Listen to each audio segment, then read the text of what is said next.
الحمد للہ کفا وسلام علی عباده الذین اصطفى اما بعد فاعوذ باللہ من الشیطان الرجیم بسم اللہ الرحمن الرحیم اقیموا الصلاة وآتوا الزکاة صدق اللہ العظیم۔ محترم بزرگوں اور بھائیوں، پہلے زمانے کے مسلمان جو بھی کام کرتے تھے ان میں دین اسلام کی پوری جھلک نظر آتی تھی، اور ان کے عمل کو دیکھ کر غیر مسلم بھائی بھی اسلام میں داخل ہو جاتے تھے۔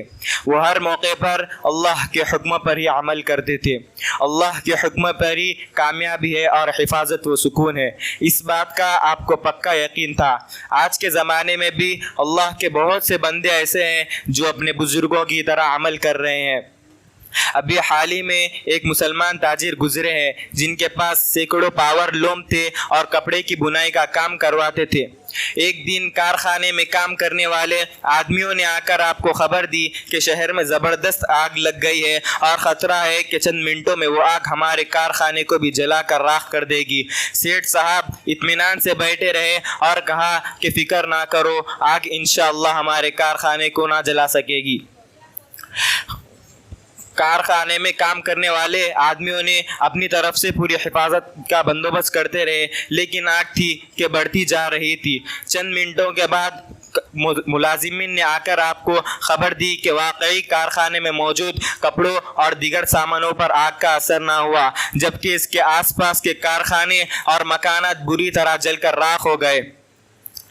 سیٹھ صاحب نے اللہ کا شکر ادا کیا اور کہا کہ میں اپنے مال کی زکوٰۃ ہر سال نکال دیتا ہوں، چنانچہ زکوٰۃ نکالنے سے مال محفوظ ہو جاتا ہے۔ اس پر میرا پکا یقین ہے، اس لیے آگ ہمارے کارخانے کو جلا نہ سکی۔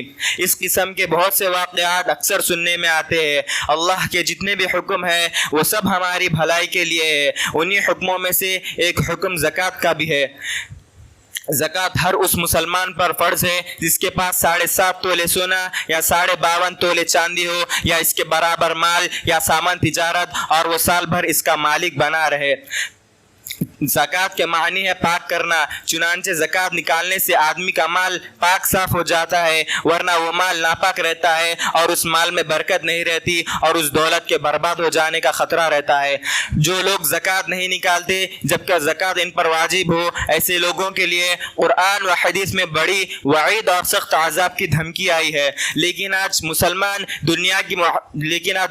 کے دل میں دنیا کی محبت بس گئی ہے، وہ دولت کی محبت میں پھنسا ہوا ہے۔ بہت کم مالدار مسلمان ایسے ہیں جو صحیح حساب کر کے زکوٰۃ نکالتے ہیں۔ اگر صحیح معنوں میں حساب لگا کر زکوٰۃ نکالی جائے اور زکوٰۃ وصول کرنے اور تقسیم کرنے کا اجتماعی نظم ہو تو انشاءاللہ غریبی، بے روزگاری دور ہو جائے گی اور کوئی آدمی محتاج نہیں رہے گا، سب لوگ خوشحال ہو، آپس میں محبت ہو۔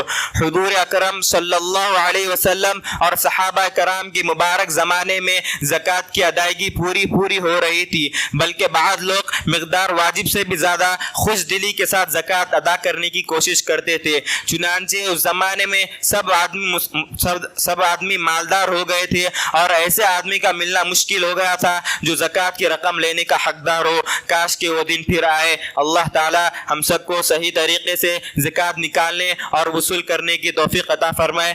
آمین۔ وآخر الدعوانا ان الحمد للہ رب العالمین۔